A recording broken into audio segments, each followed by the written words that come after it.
دو تین important points کے بارے میں بات کرنا چاہوں گا چونکہ ٹائم بہت کم ہے، میں زیادہ ٹائم نہیں لوں گا۔ ایک تو کیپٹل ایکسپینڈیچر کے بارے میں کتنا سیریسنس ہے اس گورنمنٹ کا جموں کشمیر کے حوالے سے کہ 50,000 کروڑ کے قریب جو لوکیشن ہے جموں کشمیر کی، اس میں سے صرف 0.25%، 1% بھی نہیں، کیپٹل ایکسپینڈیچر کے لیے جو ہے ایئرمارک کیا گیا ہے 100 کروڑ کے قریب پیسہ۔ اس کیپٹل ایکسپینڈیچر سے، اس کنفائنڈ اماؤنٹ سے جموں کشمیر کتنا ہی آگے بڑھ سکتا ہے یہ آپ خود سے اندازہ لگا سکتے ہیں۔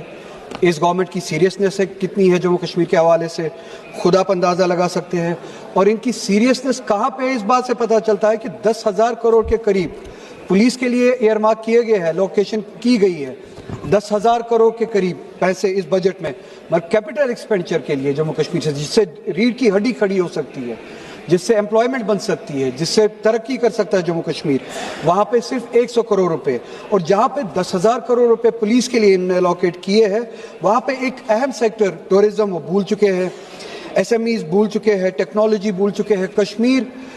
جیسے کہ آپ جانتے ہیں 370 کے ان ڈیموکریٹک ایبروگیشن کے بعد that is least employed state which used to be one among us the best employed states in the country، آج وہ پہلے یا دوسرے نمبر پہ ہے۔ اب جہاں سے جموں کشمیر اپنی امپلائمنٹ جنریٹ کر سکتا تھا، پرائیویٹ سیکٹر، وہ ٹورزم کے حوالے سے ہو، ہارٹیکلچر کے حوالے سے ہو، ٹیکنالوجی کے حوالے سے ہو، ایس ایم ایز، اس کے لیے بالکل کوئی انیشیٹو نہیں ہے، کوئی ایئر مارک نہیں کیا گیا ہے، کوئی انیشیٹو نہیں، کوئی انسینٹیوز نہیں اس بجٹ میں۔ ہارٹیکلچر کے حوالے سے، کشمیر کے حوالے سے، جموں کشمیر کے حوالے سے ایک بات بہت عجیب ہے کہ جب طاقت دکھانی ہو تو کشمیری لوگوں کو دکھاتے ہیں، جموں کشمیر کے لوگوں کو دکھاتے ہیں۔ ہارٹیکلچر جو ریڑھ کی ہڈی ہے جموں کشمیر کی، جہاں سے سیب آتا ہے، ڈرائی فروٹس وغیرہ آتے ہیں، جس سے ہمارا روزگار چلتا ہے، ہماری ایک انڈسٹری ہے، ہماری اسٹیٹ چلتی ہے، اس کو زخم پہنچانے کے لیے جتنی بھی کوششیں کی جا سکتی تھی کی جا رہی ہے تاکہ ان ایمپلائمنٹ زیادہ سے زیادہ ہو کشمیر میں، انڈسٹریز کمزور ہو، ہارٹیکلچر کمزور ہو۔ ایک مثال آپ کے سامنے ہے، روب دکھائیں گے کشمیریوں کو، مسلمانوں کو روب دکھائیں گے مگر امریکہ کے سامنے جھک جائیں گے۔ امپورٹ ڈیوٹیز ختم کر دی گئی ہے پروڈکٹس پہ، باہر سے، امریکہ سے، ایران سے یا دوسرے ممالک سے، امریکہ سے بالخصوص ریسنٹ ڈیل کے بعد جہاں پہ یہ جھک گئے امریکہ کے سامنے، امپورٹ ڈیوٹیز ختم کی گئی ہے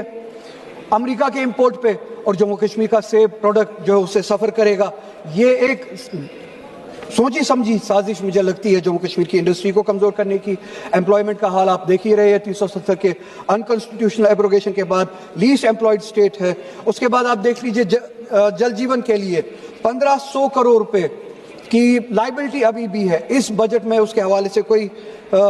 ذکر نہیں ہے، کوئی ایئرمارک نہیں کیا گیا ہے فنڈز۔ مسلمانوں کی حالت آپ کو پتہ ہی ہے، میرٹ کم مینس اسکالرشپ جو تھی اس ملک میں پچھلے 5 سالوں سے بتدریج کم ہوتی جا رہی ہے۔ 2023 میں 44 کروڑ تھی، اس بجٹ میں صرف اور صرف 6 لاکھ روپے ہے۔ Maulana Azad national fellowship programme جو تھا وہ 96 کروڑ جو ہوا کرتا تھا 2023 میں، اب صرف اور صرف 36 کروڑ رہ چکا ہے اس بجٹ میں۔ پوسٹ میٹرک اسکالرشپس، بس 2 minute ma'am, post matric scholarship جو مائنورٹیز کے لیے ہوا کرتی تھی 2023 میں 1,065 کروڑ روپے، اور اس بجٹ میں 40% سے بھی کم 581 کروڑ روپے۔ پری میٹرک اسکالرشپ تو بالکل اب ختم ہی کی گئی ہے، جو 1,200 کروڑ کے قریب ہوا کرتی تھی، 450 قریب ہوا کرتی تھی، اب صرف اور صرف 200 کروڑ رہ چکی ہے۔ فنڈنگ فار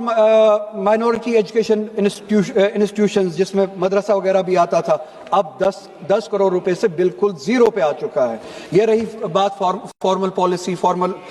جو بجٹ ہے۔ انفارمل بجٹ جو ہے، انفارمل پالیسی، صرف اور صرف 1 منٹ میڈم، انفارمل پالیسی جو یہاں پہ بیان نہیں کی گئی مگر جو ایکشن میں بیان کی جاتی ہے، جب کوئی مسلمان کشمیری اپنا روزگار کمانے اتراکھنڈ چلا جاتا ہے، ہماچل چلا جاتا ہے، اس کی پٹائی کی جاتی ہے۔